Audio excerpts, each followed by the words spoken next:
Good evening, and welcome to today's meeting of the Commonwealth Club.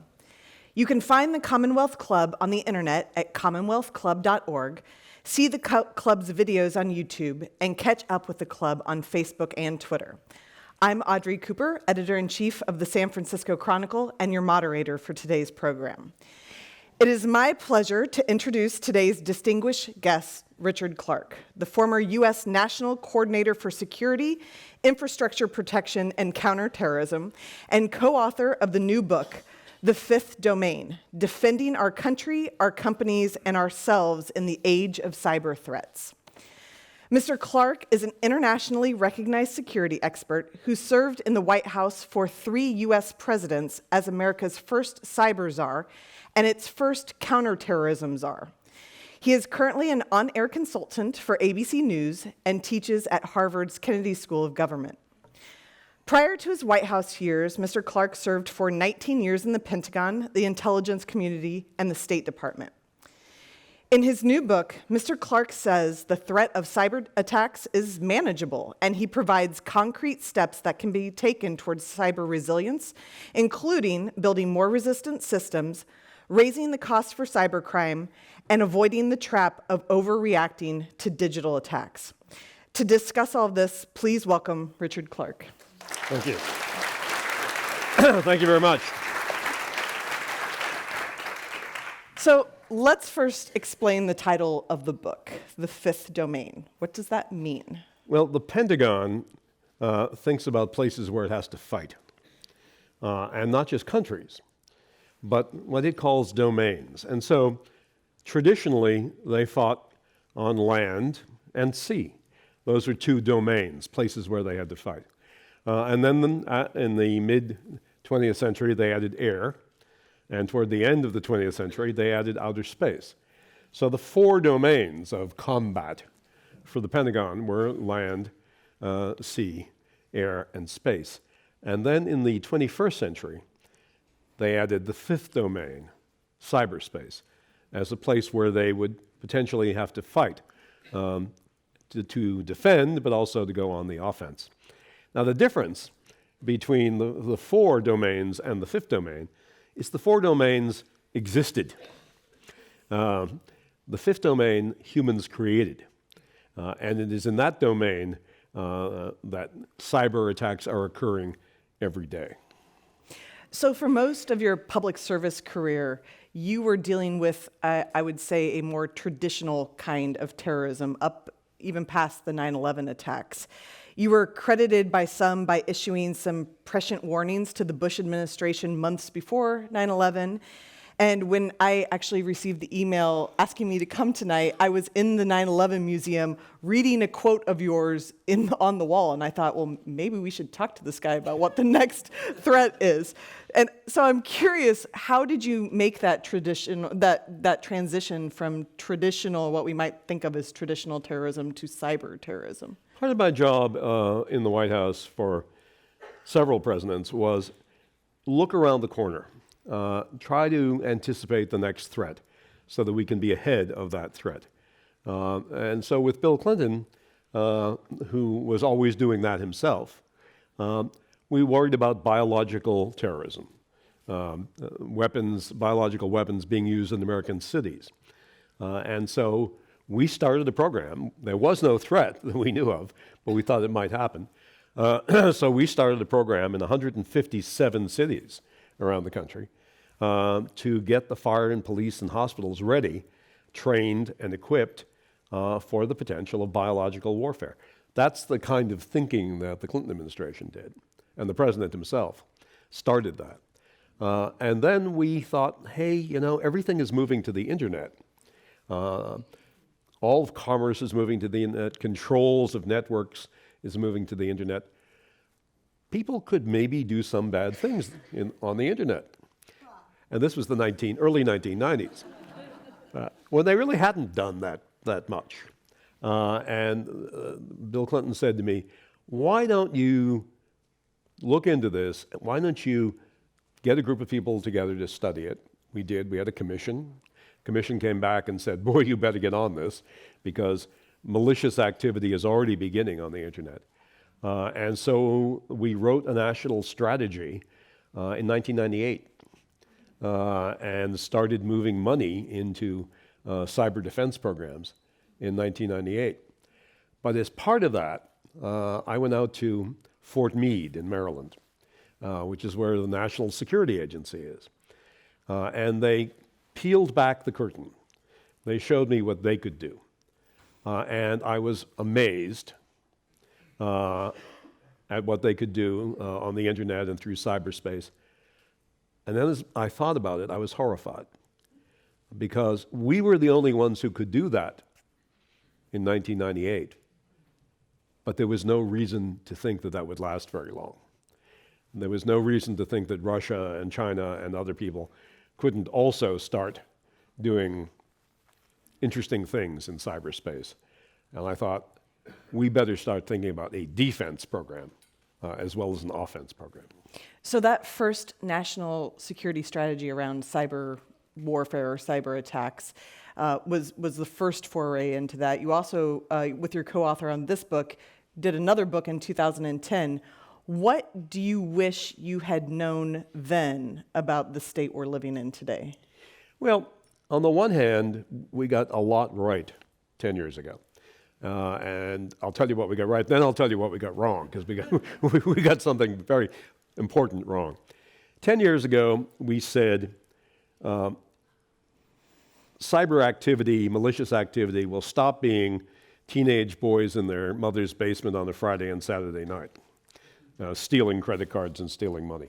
It literally was, because you could watch it Friday nights and Saturday nights. The hacking would go up. And, you know, I'm sincere. I think it was boys who couldn't, it's always boys who do the malicious stuff. Boys who couldn't get dates. But in any event, we said it would move from that to militaries.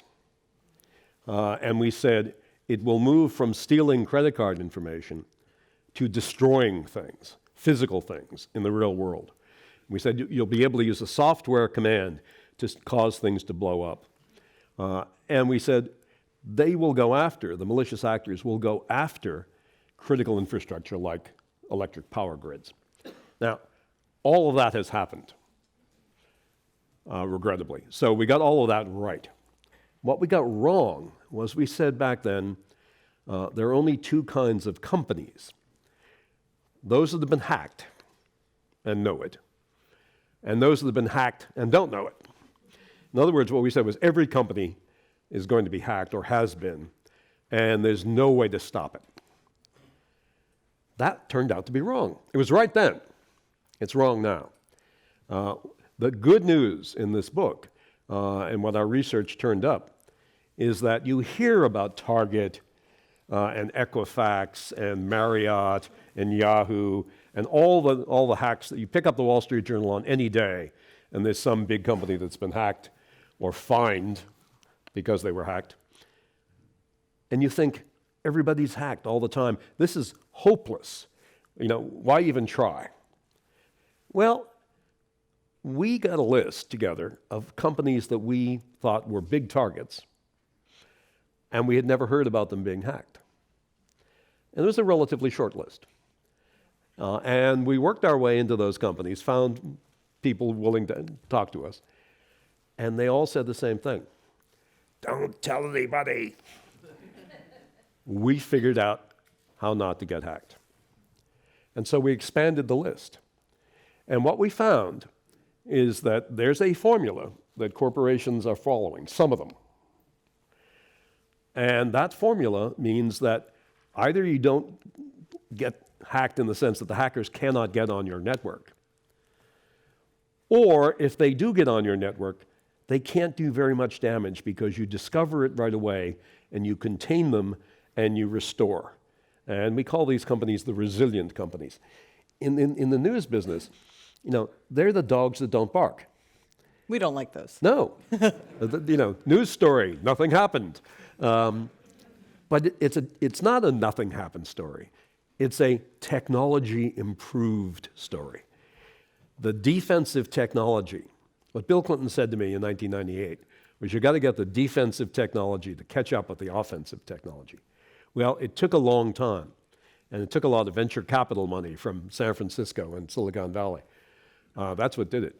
But there are now a series of products, no one product, but a series of products that if you put together in the right way, they're expensive. You have to spend money. But if you do that, you can defend yourself at this moment in time. Now, technology is always changing, and so, next year may be difficult or impossible. But right now, there are major corporations that are successfully defending themselves in cyberspace. I cannot say that's true of the US government, but it's true of a lot of corporations that are household names that I'm not supposed to say. And you're not supposed to say it because it aggravates the hacker community to want to target them to prove they can. So several years ago, Oracle put up a sign on the 101 that said, unhackable. And I almost drove my car off the road laughing. And of course, you know the rest of the story. I don't have to tell you the rest of the story. But eventually, the famous CEO allowed himself to be interviewed, and they said, well, wasn't that a mistake, calling yourself unhackable? He said, no, actually, it saved us a lot of money because we were hacked in so many ways, we learned all of the ways that people can hack. That is spinning the story. Yeah. So given that, what grade would you currently give U.S. corporations in terms of their security? So it depends on the company, but if you want to do it by sector, the financial services sector, who was it that said, I rob banks because that's where the money is? Somebody rich. Yeah. The financial services sector, I would give an A-. Let's go down to the other end of the spectrum, healthcare. I'm not talking about healthcare insurance companies. I'm talking about hospitals. F. It's not entirely their fault. Yes, it is. But the Food and Drug Administration, for a long time, said, when you get a machine and you put it on your network, we certify it, never change it. Okay, so you go to a hospital and you look at what software are they running on that heart-lung machine? Windows 98. Why is that a problem? Microsoft doesn't support it anymore. And, oh, by the way, they issued 26 patches, I think, for Windows 98 mistakes, fix these security flaws. None of them were applied to the heart-lung machine or the IV drip machine because the FDA said you couldn't touch it. This year, within the last 12 months, the FDA has changed and gone 180 degrees the other way and said, if you are putting a medical device on a network, it must be secure. Now, they haven't defined that, they don't have standards yet, but they're moving in the right direction. But right now, at this moment, hospitals are probably F or D. And what grade would you give the U.S. government? F or D. So it depends. There's no curve in this grading. No. It depends. I think the Defense Department probably is a C+. But then there are 42, I think, federal departments and agencies. My favorite story of a little department you've never heard of, the HR department of the federal government, the Office of Personnel Management. Now, I didn't know until, you'll find out when I learned this in the story, that when you get a top secret clearance in government, they do a proctological exam on you. They literally, find your second grade teacher and the girl who lived next door when you were in third grade. They talk to everybody. They look at all your credit card records. They look at all your phone records.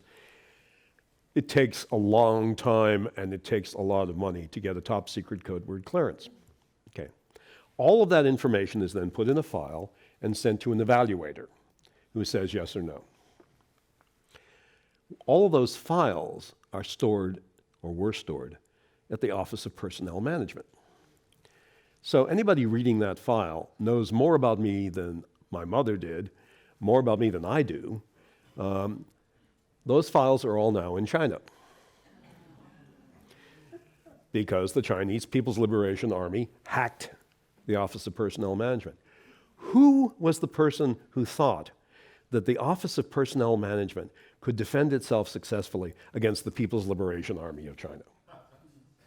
Right? When you put it that way, it's funny, right? It's not funny. So in the book, we propose that all of these civilian agencies, we take the job away from them, which frankly, they would be relieved, I think. The woman who was running the Office of Personnel Management got fired. It wasn't really her fault, but someone has to take the fall. There has to be accountability. Take the job away from all of these federal departments. Create one IT department that is really good at cybersecurity and have them offer IT services, including cybersecurity, as a utility to all the other departments. And you say, that's crazy, it would never work. It's working in New York State, in Virginia, and other states. They've seen the logic of doing this. Washington hasn't. One of the conclusions you make in the book is that our next conventional war is likely to be spurred by a cyber attack. What are the scenarios under which you see that as a possibility? I think leaders make the mistake of thinking that cyber war is antiseptic, not lethal, and therefore it's a safe way to make a statement. Our current leader, a few weeks ago, was about to bomb Iran with bombers and missiles because they had shot down an unmanned reconnaissance vehicle, a drone. But Tucker Carlson intervened. True, and convinced the president not to bomb Iran. And so instead, he did a cyber attack. I tell this story because I think it's typical of the way leaders think about cyber attack. I can do that, it'll be safe, nothing will happen, nobody will die. Well, at some point that won't be true. And for some Palestinians, that's already happened. Last month, the Hamas group of Palestinians in Gaza, they had a little cyber command, and they were attacking Israel on a regular basis. The Israelis are very good at defending, probably better than anybody, but they'd had it, every day defending against cyber attacks from Hamas. So they launched an F-16 and dropped a bomb and blew it up, the Hamas cyber facility, killing everybody inside. That story for me is a metaphor of how war in cyberspace can easily slip into more conventional war where people die. The declaratory policy of the Pentagon is, if the United States is hit with a cyber attack that is sufficiently damaging, which they don't define, the United States government reserves the right to respond to a cyber attack, not just with a cyber retaliation, but with bombs and bullets. That's our policy. So I think when we say in the book, it's easy to imagine a cyber war becoming a conventional war. That's why. There are a number of references in the book to attacks that specifically Russia started against the Ukraine that then reverberate out into global impacts. We know Russia and North Korea and China have robust hacking systems. And Iran. And Iran. What does the United States' offensive hacking look like? Pretty damn good. It was pretty damn good when no one else had any. It's still pretty damn good.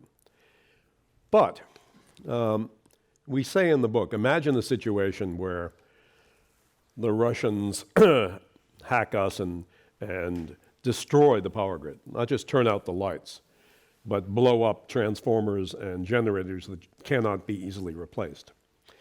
Let's imagine this happens in the winter. And you're sitting in New York or Washington with no electric power, and therefore no heat, no money from the ATM, no credit card machine operating.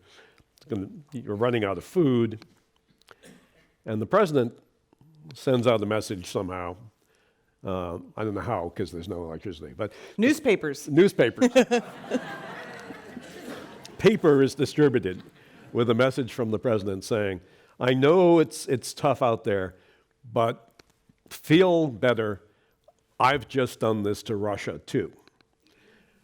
Well, what we say in the book is, yeah, okay, that's not going to make me any warmer.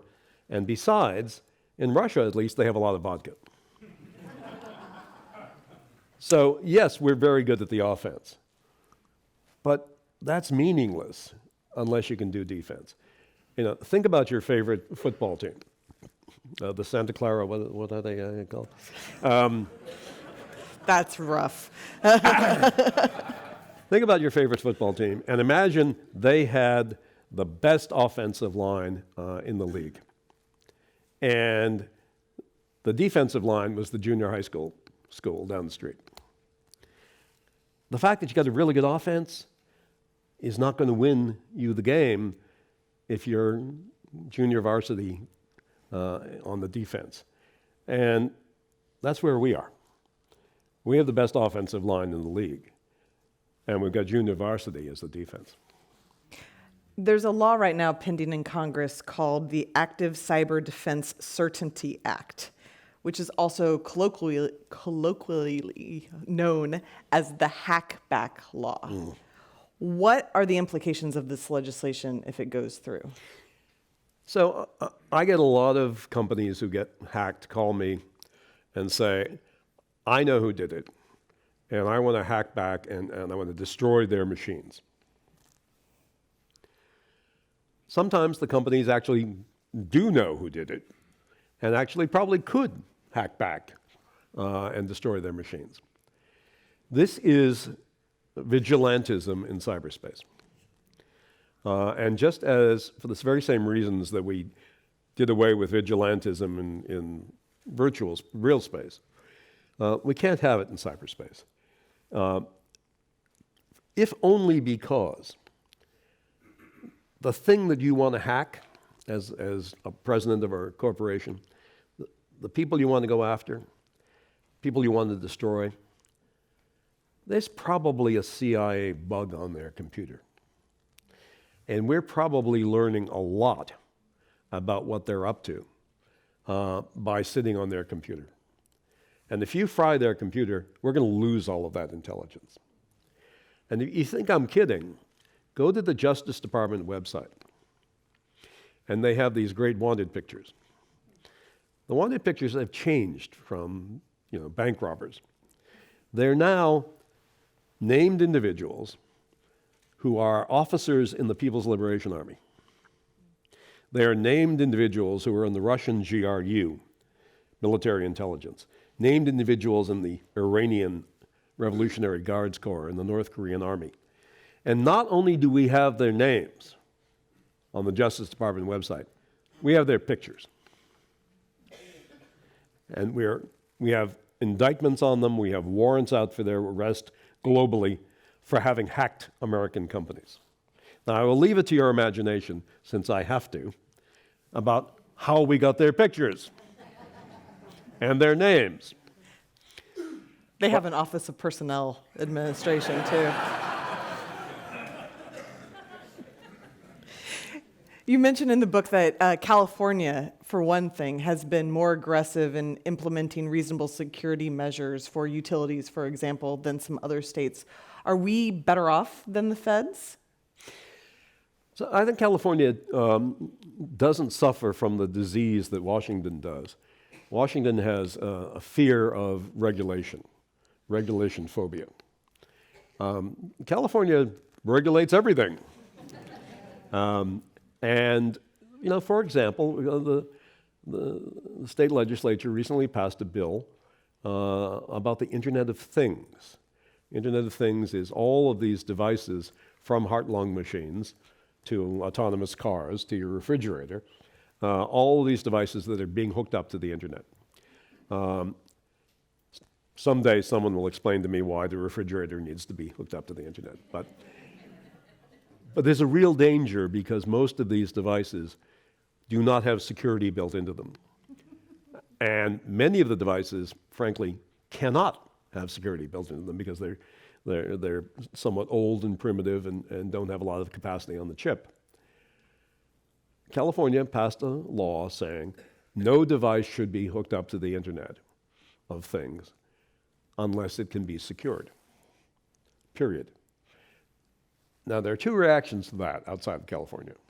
One is, oh, there they go again in California. No specificity, no detail. How are you supposed to know what to do?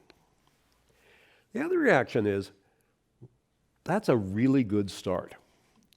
Because instead of telling us what size screw to use and how many times to turn it to the right, this is regulation that sets a goal. The goal is secure devices before you put them on the Internet. And that will evolve. There'll be definitions, there'll be specificity over time. But the smart, modern way of doing regulation is saying, that's where I want you to go.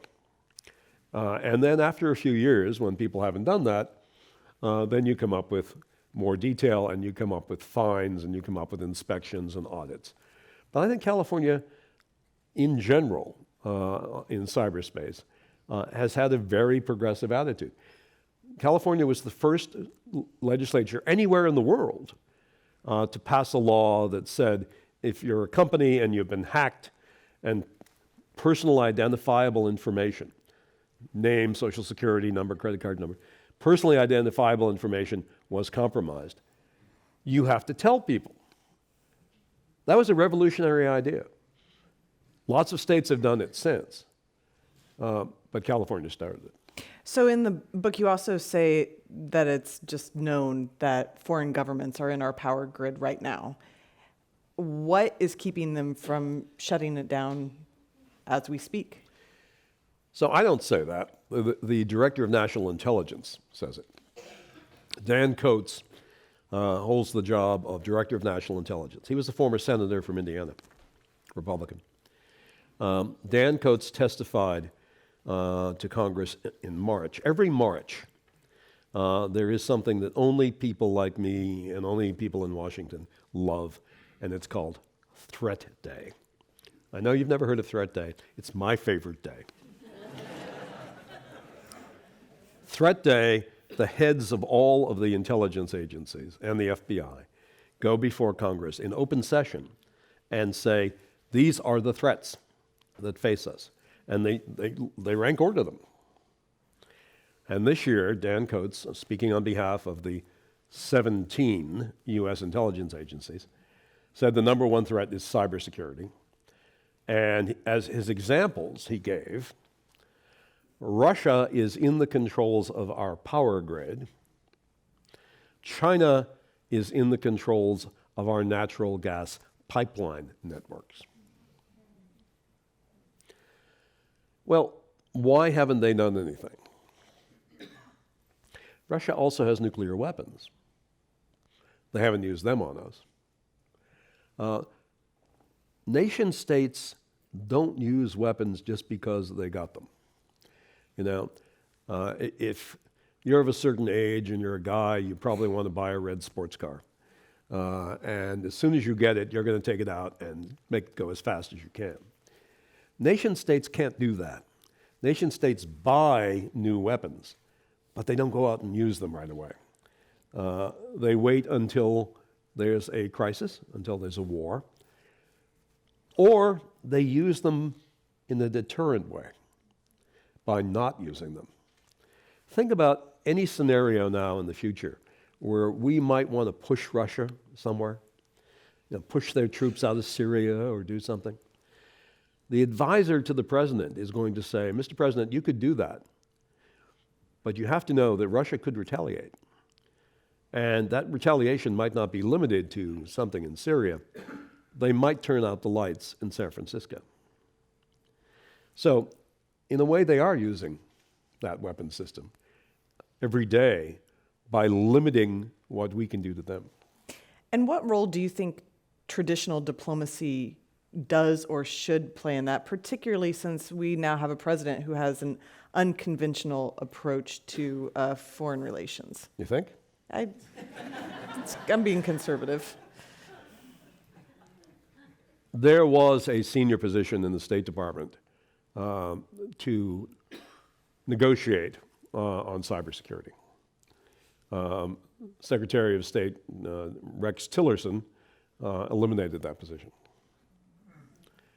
There was a position that kind of was the evolution of my old job in the White House, quote, cyber czar, unquote, to shape our international policy and our domestic policy on cybersecurity. National Security Advisor John Bolton eliminated that job. So there's not a lot of cybersecurity diplomacy going on. I think we need it. I think we need rules of the road. Now, I'm old enough to have participated in nuclear arms control with the Soviet Union. And when we started that, everybody said, you'll never get there. The Russians can't be trusted. You can't verify this stuff. They'll never agree to reduce. They'll never agree to limit. And Ronald Reagan said, no, I think it's worth trying. And we got there. We got nuclear arms control. It was verifiable. We put limits on things. We created rules of the road, confidence building measures, risk reduction measures. I think we can do that in cyberspace. But it will be a long process, just as nuclear arms control was. But you have to start. And I would start not with Russia or China or Iran or North Korea. I would start with our friends, if we have any left. I would start with like-minded nations and get them together and agree on the rules of the road and agree on procedures and agree on what we together, collectively, will do to scofflaws, to cyber outlaws. You know, today, if we know that a company in San Francisco was hacked by a particular Russian, not even a government person, but a Russian criminal, we issue an arrest warrant, we serve it on the Russians in Moscow, they rip it up. They throw it in the wastebasket. Now, if we do that in Japan, if we do it in Germany, they go arrest the people for us. We need to get together with other like-minded nations and say to Russia and China and other people who are international outlaws, if you're going to act that way, there will be consequences. And I'm not talking about hacking them. I'm talking about limiting their access to our cyberspace.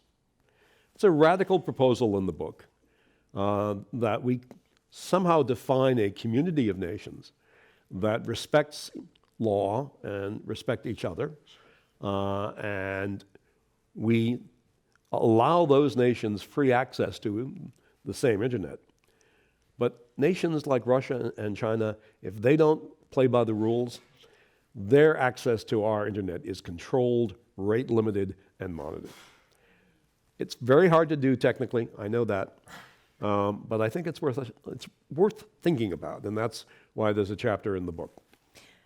But how is that possible when it seems that this administration is absolutely fixated on denying that Russia in particular influenced the election and is a source of disinformation and hacking? Is there a future in which that sort of diplomacy is possible? In 2021. Well, that's an excellent segue to the elections. What are the chances that the 2020 election is going to be hacked? 100%. And how do you think that's going to manifest? Well, I don't think it'll be exactly what happened in 2016, but it will resemble 2016. So let's go through what happened in 2016. You all know it, but just to level set here. The Russians went on social media and pretended to be Americans. And they micro-targeted, because on Twitter and Facebook, you can micro-target. Geographically, ethnically, racially, they micro-targeted American voters. And for African American voters, they sent the message that the Clintons don't like black people, which, if you know the Clintons, could not be any more untrue. But they targeted this in a very persuasive way. They talked about the Clintons' role in Haiti, which actually was very good, but they made fake news about it. And they sent messages to specific African American communities, like South Philadelphia, West Philadelphia, saying, don't vote. Don't vote. The Clintons don't deserve black votes. In more progressive communities, like let's say the Philadelphia Main Line, more fancy places where people worry about climate change, they went after voters that they knew were concerned about climate change and told them, Hillary's going to win, but you need to make a statement about climate change by voting for the Green Party. Now, if you take a look at Michigan, Ohio, and Pennsylvania, and you look at the Green Party vote, the difference between Hillary winning in those three states and losing was the Green Party vote. If you look at the number of African Americans who voted 4 years earlier, and then look at the number that voted in that campaign in 2016, there's a huge drop. They did voter suppression, they did voter transfer, and they encouraged people on the other side to get out and vote. So when people say to me, oh, social media, how could you throw an election by playing around with Facebook? They did. 2016 was the first presidential election where the majority of voters got their news in large part from social media. So that's what they did in social media, but that's only part of what they did. The Russian intelligence services hacked into the campaign of the Clintons. They hacked John Podesta, the campaign manager, took his emails, distorted them out of context, released them through WikiLeaks in Julian Assange in London. We now know, much after the fact, that they hacked their way into the databases, the voter registration databases, of 39 states. Now, we don't know what they did when they got into the databases. The election commissioners in 39 states will say they did nothing. Well, the reason the election commissioners say they did nothing is the election commissioners had no way of knowing. They had no sophisticated tracking cyber software to know even that they had been hacked. It's not that those 39 states knew they were hacked. The FBI knew they were hacked. It's very easy to say nothing happened on my network if you have no way of knowing what happens on your network. Why would they want to play around with voter registration? Let's imagine a very close election that can be swung by a couple of states, and you go into the precincts where your opponent is going to do well, and you mess around with the voter database so that names disappear. Those people show up to try to vote. They have to fill out forms. They have to complain. There's a hubbub. The line gets longer and longer and longer. And at some point, people look at the long line and turn around and go home. It's a method of voter suppression. Will they do all of that again? I think so. The House has passed a bill to give money to the 50 states and the 4,000 counties, because the elections are really run by counties in most places, to buy cybersecurity equipment so that they can lock down their networks. States and the counties don't have the money for that. That bill would pass the Senate if it came up for vote. Republicans, Marco Rubio, for example, has said, I'll vote for it. But Mitch McConnell, the Republican leader in the Senate, will not bring the bill up for a vote. Now, I've been asked on a couple of interviews on TV, why do you think that is? And so I've actually gone back and looked at what he says. What's his justification? He says, I don't want to have our elections become federal. Excuse me? They're federal elections. We're electing the president and the Congress and the Senate.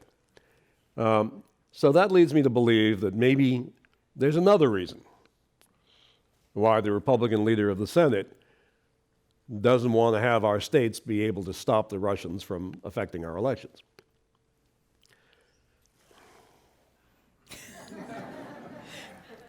Let's go back to the Valley. You mentioned VC money playing a huge role in the security systems. There are a few times in the book you also, I would characterize it maybe as mocking some of the Silicon Valley philosophies like Google's "Don't be evil," and even mocking some of the VCs who just want to have cybersecurity companies in their portfolio. To what role do you think Silicon Valley has in putting us in the state where we are today? One block down the Embarcadero is a VC company called Allegis. And the guy who runs it is Bob Ackerman. I don't know, is Bob here? I don't want to talk about him if he's here. No, go ahead. We interviewed Bob for the book, and Bob is one of 10 people in venture capital in this country who really understands cybersecurity technology. He's done it from the beginning, and he's had great success with great companies. And what he said was, venture capital firms now want to have cybersecurity companies on their board of logos, on their investments. Because to attract investors, venture capital firms have to go out and raise money. To attract investors, they think they need to be able to say, and we have a cybersecurity company. Because a lot of cybersecurity companies have done well. Just last month, CrowdStrike, cybersecurity company, had an IPO, and the first day went from a $2 billion valuation to a $13 billion valuation. So understandably, venture capital firms think they need to say, we have money invested in cybersecurity. What Bob Ackerman says in the book is most of them have no idea how to invest in cybersecurity. And so, any two Stanford graduates who can rub two sticks together and say, we have an idea for a cybersecurity company, there's a venture capital firm somewhere that will give you money. So if any of you are bored and you want to start a cybersecurity company, just come up with some silly idea and go down to Sand Hill Road and you'll get a check. And you'll be one of the 3,000 cybersecurity companies. What Bob says is, this is silly. And it's harmful because it draws talent into all of these companies that we really need. We don't have this much talent in cybersecurity. We really need to concentrate that talent in a handful of companies that can really survive and create really good products. He calls it spreading the peanut butter too thin. And I think he's right. Look, without venture capital firms, without San Francisco, without Palo Alto, we would not have cybersecurity companies.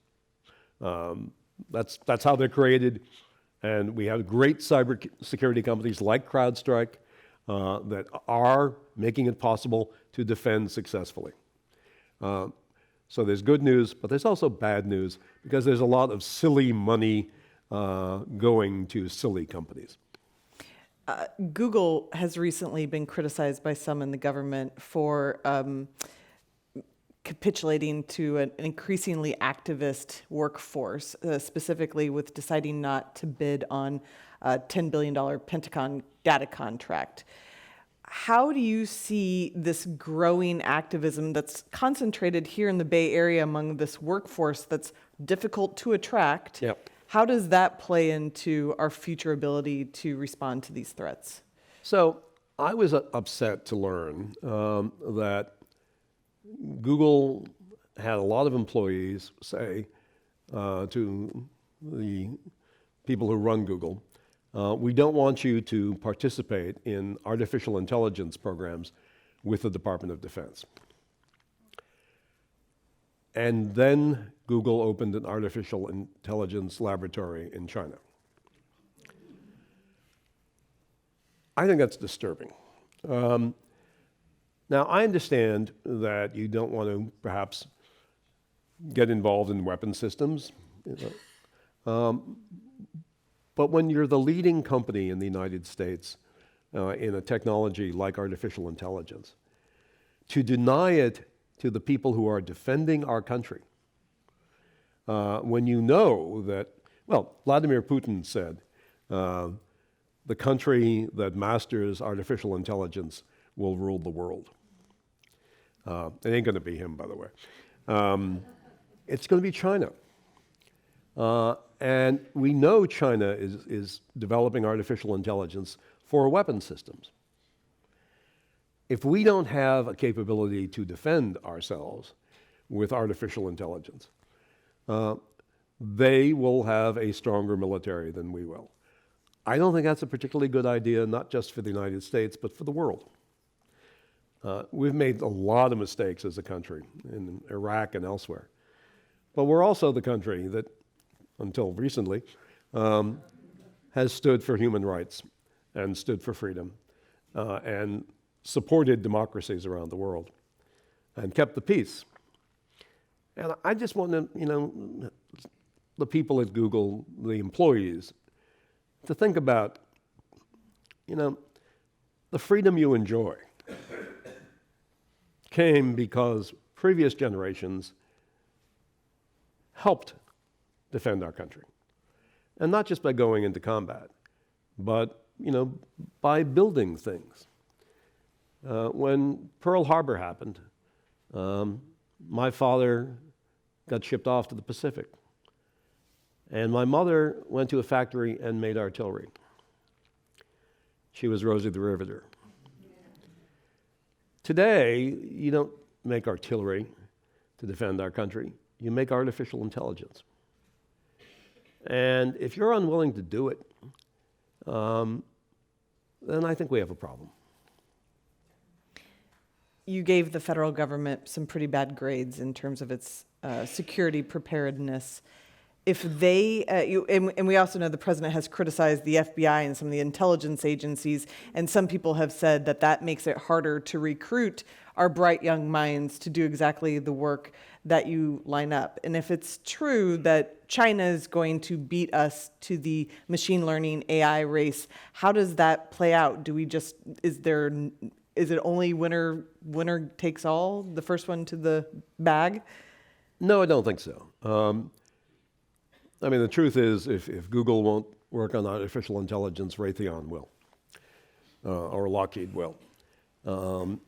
And the first country to get an artificial intelligence program is not going to win some war. It's a cumulative effect. And it's not one weapon system.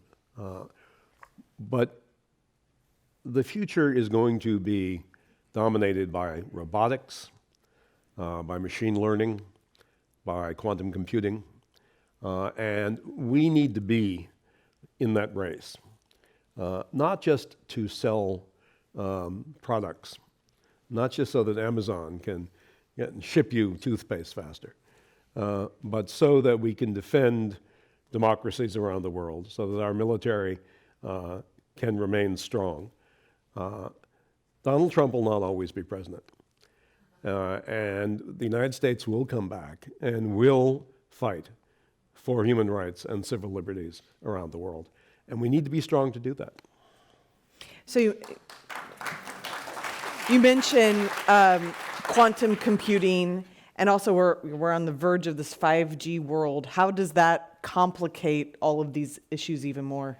So, great question.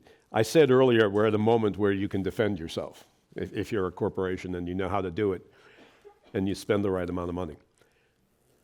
But that moment is fleeting, because technology is always moving on. And when technology moves on, it opens up possibilities, both good and bad. So with quantum computing, and please don't ask me to explain quantum computing. I spent a But don't lot. ask me to.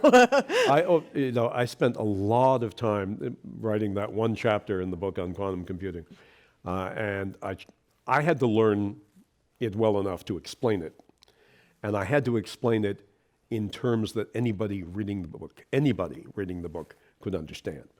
That was the hardest job of writing I've ever done, and I hope I succeeded. You be the judge, but quantum computing will allow us soon, I think, to solve problems that today cannot be solved.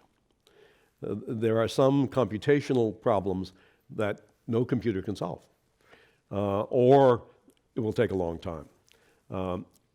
Quantum computing could replace wet labs that generate drug trials, and all these great wet labs across the way here in the biotech heart of America, across the street. Very expensive wet labs that take a long time to go through possible combinations and permutations. A quantum computer could simulate all of that in a matter of minutes. A quantum computer could solve in a matter of seconds computational problems that supercomputers now take a week to do. So it will solve a lot of problems for us. It will advance drugs, it'll advance gene therapy, it'll advance metallurgy. But it might also allow us to break encryption. And you say, well, who cares? Well, you use encryption every day. Your browser's encrypted.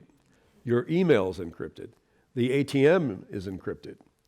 Encryption is necessary for our financial system. It's necessary for our diplomacy, for our military. And if somebody comes up with a quantum computer that can break encryption, and there's no way to stop that, if there is no way to stop that, then we're in trouble. So good news, bad news. People are now trying, in advance of there being a really working quantum computer, people are now already trying to come up with encryption codes that can't be broken. I hope they succeed. 5G is a similar story. 5G will enable us to have 1 million devices per square kilometer, all getting 10 times the bandwidth that you can get today from 4G. I don't know if you noticed when we moved from 3G to 4G. The only way I noticed was my phone had a 4 next to it instead of 3. You're going to notice when 5G hits, it's going to be 10 times faster and able to handle 1 million devices per square kilometer. So that'll enable, for among other things, driverless cars, which really probably can't work without 5G. But a lot of devices are going to be hooked up directly to the internet, that Internet of Things. And many of them, like the hospital devices today, are not secured. So we've got to be very careful about not rushing things to market until we secure them, not rushing things to be plugged in to the internet or to a 5G system until they're secure. Well, I was surprised when you mentioned that you have one of those fancy cars that's hooked up to the internet. Does that, obviously you're not afraid of this future too much to have one. I have a Tesla. Actually, Tesla has probably done more work on securing their cyber security in the car than anybody else. They've hired really good hackers and said, attack me. And they have. They put a billboard on the 101. They pretty much. People have been able to hack the Teslas, and every time they do, they get paid a reward, and Tesla fixes it. And if for those of you who don't have Teslas, every once in a while your car says to you, I need to download some software. Would midnight be a good time?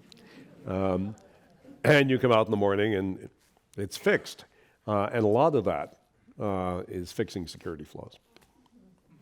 So there's a question in here that's kind of related to the encryption. I think a lot of people in the audience can appreciate this questioner who's frustrated with all the usernames and passwords. And is there a future for a globally accepted digital identity that is safe? Yes. Oh, great news. Let us all get rid of passwords. Until we do, get a little application on your phone or your laptop called a password manager. You got to pay $20 or something for it. It will give you really hard to crack passwords, a different one for every thing you use, and it will fill the passwords in for you. So you don't have to remember the passwords. Password manager, buy one. No, there's a chapter in the book about how we think we can get rid of passwords and create a federated global identity system, not run by a government, but enabled by the government. So the government would be the first mover to say, if you sign up with MasterCard or you sign up with Google to this new identity system that doesn't use passwords, we will allow you access to your Social Security records online, your veterans records online, your IRS records online. In other words, create a market. And we've got some ideas in the book about how to do that. MasterCard is doing a lot of that. It's leading a federation that will do a lot of that. And there are ways, pretty good ways, actually, of identifying you online without ever you're having to put in a password. Some of it's facial recognition, but it doesn't have to use facial recognition. There are a lot of problems with facial recognition, but when you use it on a phone, it never leaves the phone. So the ones and zeros that are your facial recognition on the iPhone, for example, never go to Apple, never go to anybody. They stay on the phone. That's a good idea. And there are lots of other ways of identifying you, because passwords, not only are they a pain in the butt, most of you are using one or two passwords on 20 or 30 different sites. That's dangerous. Don't do it. Well, you say it's something like more than 70% of attacks that come into corporate computer systems happen via email and phishing scams. I always wonder who these Nigerian princes are that people are still falling for. It's not Nigerian princes. So you could get an email tonight from Dick Clark at yahoo.com. And you say, oh, I talked to him after the event, and he gave me his email, and then, oh, he's sending me a nice note. I don't have a Yahoo account. What they do is they get a friend. What spearphishing means, they're going after you. They know you. You're the treasurer of a company. They get someone in the company who you would know. They find somebody through LinkedIn or whatever, and they use their name, and instead of being at, Mary Smith at google.com, it's Mary Smith at AOL.com or something. They get that real email. Mary doesn't have an AOL account.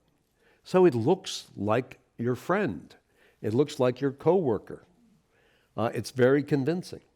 It's not the Nigerian princes anymore.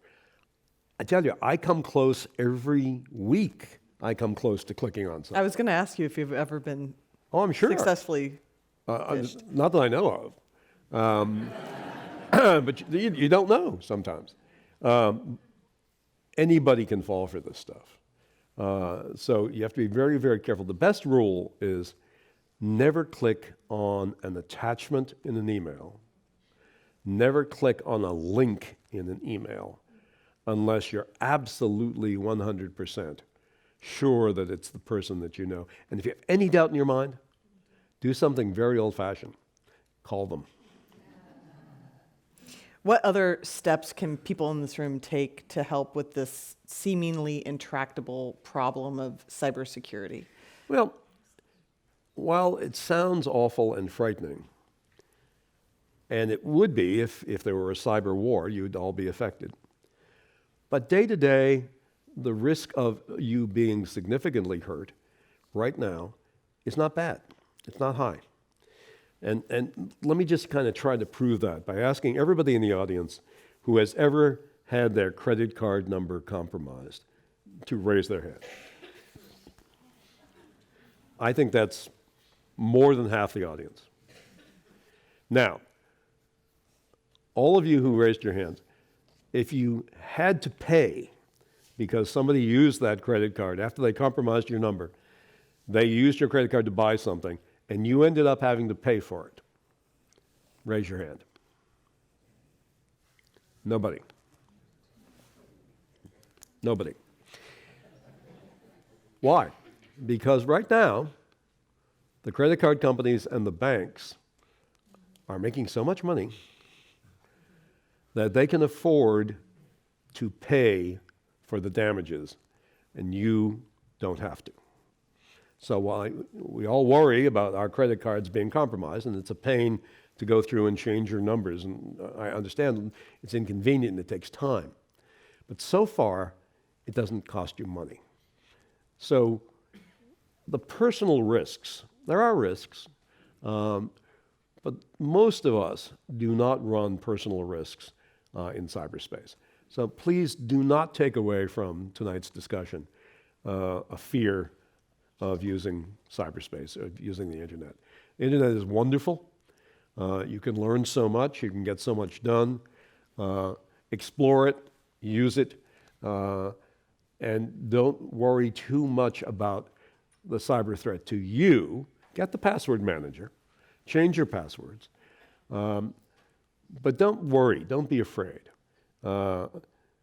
You might, if you get a chance to ask a congressman or a senator or a presidential candidate, and there are lots of them running around,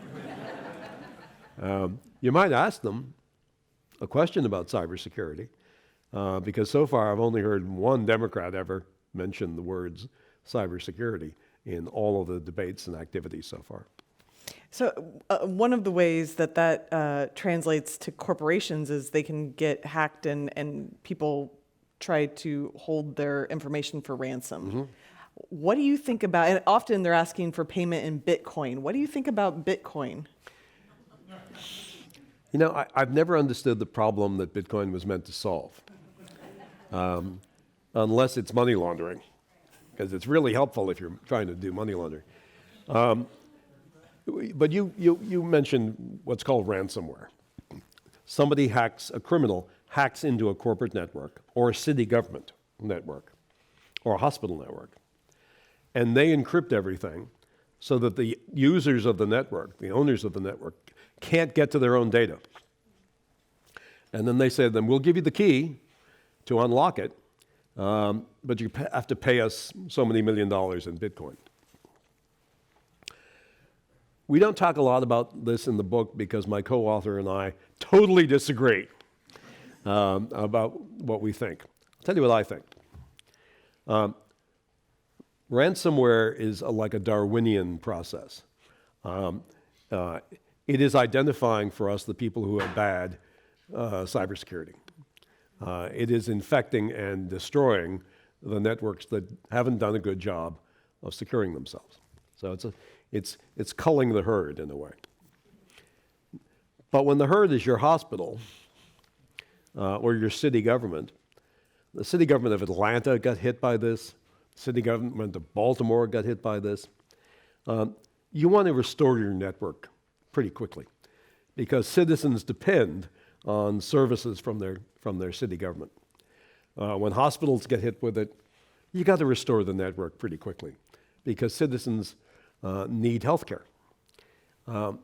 So what I think is, yeah, you should really do a better job of cybersecurity so that this doesn't happen to you. But if it happens to you, the quickest and most effective way of solving it is to pay up. And I hate giving money to criminals. I really do. But I will tell you one thing about those criminals. If you pay them, they will 100% of the time, they will unlock your network. Why? Because they have a reputation to maintain. Think about it. If the word gets around that when you pay up, you actually don't get your network back, nobody will ever pay up again. So the record is, unfortunately, that if you pay up, you get your network back. And then you've learned your lesson, and then maybe you'll spend the money to secure your network. Honor among thieves. Well, unfortunately, we've reached the point in our program where there's time for one last question, which comes from the audience. And this questioner says, seeing what you have seen and knowing what you know, how do you get up in the morning and what gives you hope? I will tell you, having worked in the government for 30 years and Hillary used to talk in the campaign about the 3 a.m. phone calls. I get a lot of 3 a.m. phone calls when I worked in the government. I worried a lot every day about all sorts of threats that most people never heard of. And that was the job. The job was to take care of the threats before people heard about them. And sometimes we did, and sometimes we didn't. But when I left government, I had this feeling, a physical feeling, of a weight being lifted off my shoulders. And I've talked to others who have had similar jobs, and they say the same thing. You always hear like, oh, you're carrying the weight of the world on your shoulders. It actually, you don't realize that until it comes off. So I have no trouble sleeping at night because it's not my job anymore to worry about it, and the phone never rings at 3 in the morning. Well, our thanks to Richard Clark, former U.S. National Coordinator for Security, Infrastructure Protection, and Counterterrorism, and co-author of the new book, The Fifth Domain, Defending Our Country, Our Companies, and Ourselves in the Age of Cyber Threats. We also thank our audiences here and on radio, television, and the internet. And we want to remind everyone that copies of Mr. Clark's books are for sale, and he'll be pleased to sign them outside this room following the program. I'm Audrey Cooper, and now this meeting of the Commonwealth Club, the place where you're in the know, is adjourned.